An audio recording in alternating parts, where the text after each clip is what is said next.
Awalnya sih, awal pas kuliah itu gue baca Pram ya, yang tetralogi Buru gitu. Dan dari situ gue langsung kepikiran bahwa pas banget ketika gue kuliah di jurusan sastra, ini gue harus nulisnya.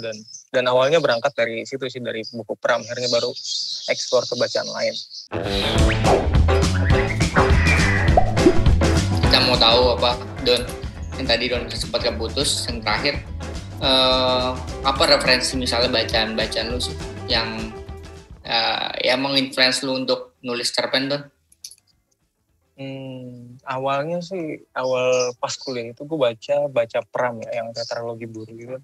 Dan dari situ gue langsung kepikiran bahwa pas banget ketika gue kuliah di jurusan sastra, ini gue harus nulisnya. Dan awalnya berangkat dari situ sih, dari buku Pram, akhirnya baru eksplor ke bacaan lain. Tapi pada akhirnya gue meninggalkan Pram sendiri itu dengan segala romantisismenya, ngomongin fiksi sejarah. Dulu kan gue juga nulis fiksi sejarah gitu. Akhirnya ibaratnya sepanjang pembacaan gitu ada beberapa orang, dan akhirnya gue nemu satu penulis Indonesia yang hampir semua karya fiksinya udah gue baca, itu namanya Budi Dharma. Oh ya. Itu gue pas ketemu dia itu, maksudnya gue senang banget itu dengan tulisannya yang ditulis sebenarnya beberapa dekade lalu, tapi masih relevan sampai saat ini gitu. Sedangkan untuk beberapa karya penulis di zaman itu tuh, ketika gue baca ulang tuh, gue ngerasain gap bahasa itu, kayak kalau wah ini naskah lama banget nih, wah ini yang dibahas tahun ini dan segala macam. Dan sedangkan di tulisan-tulisannya Budi Dharma itu gue nggak ngerasain itu, bahkan masih relevan sampai sekarang gitu. Apa yang paling favoritin banget buku Budi Dharma? Bukunya Budi Dharma Rafilus paling. Oh ya, Rafilus gila sih. Yang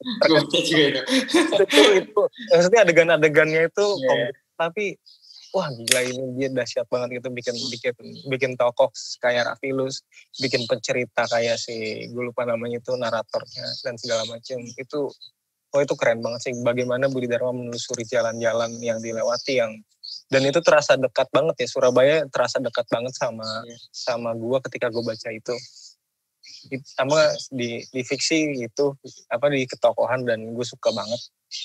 Terus untuk cerita, gue rata-rata suka sama ceritanya A.S. Laksana gitu, ada 3 buku dia. Sorry Don, gak kedengeran Don, siapa Don? A.S. Laksana. Oh, A.S. Laksana, oke. Dari Bidadari yang Menggembara, terus ada Murjangkung, terus yang terakhir ada Heru Cakra. Itu gue suka banget dengan gue ngambil banyak gaya penceritaannya A.S. Laksana sih.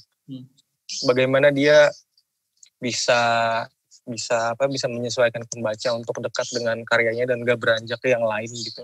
Terus untuk menikmati segala segala peristiwa di dalam situ dan segala macam ketokohannya.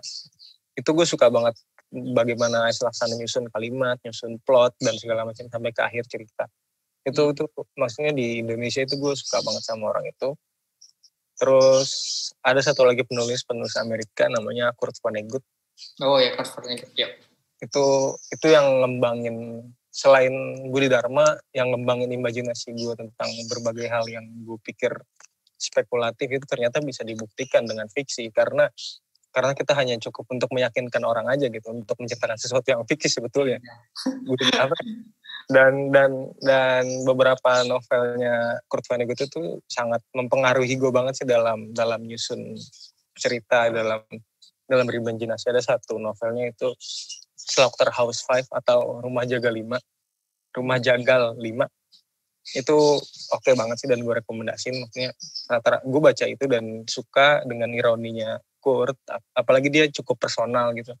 Dia nyeritain tentang hampir autobiografi, karena dirinya juga kan termasuk orang yang harus ikut perang karena perang ikut perang dunia kedua gitu. Dia jadi korban perang, dan dia nulis bukan cuma perangnya gitu, tapi hal-hal yang spekulatif, dan itu jadi Downy, dan gue ngerasa anjir nih bagus banget, dan itu mempengaruhi gue banget sih kayak gitu.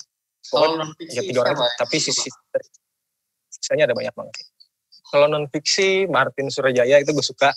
Sama banget ya. Esainya itu maksud gue dia bisa ngehadirin Kecuali buku-buku yang udah terbit ya kayak asal usul kekayaan. Iya.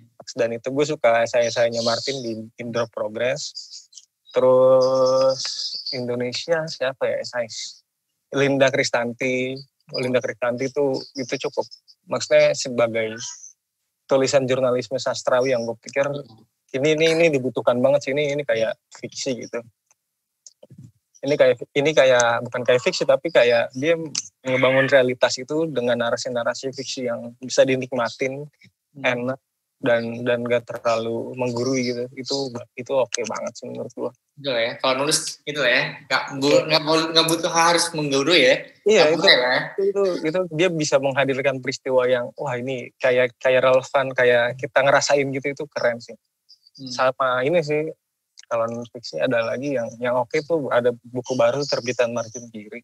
Judulnya Babi Sapi Tukang Sihir atau gue lupa. Ya. Itu Marvin Harris, itu keren. Maksudnya itu luar biasa sih itu. Penelitian antropolog yang gue pikir anjir keren banget. Dia ngomongin kalau ternyata nih asal usul haram itu bisa dilogiskan dan ada beberapa hal yang menyebabkan itu logis dan itu oke sih. Oke banget gitu. Oke Don. Terakhir Don, gue mau minta dong lu closing statement lah tentang, ya terserah lu ya, mau ngomongin perbukuan kah atau mau bikin sastra, maksudnya kesan lu ya atau apa gitu. Biar lebih kita baca.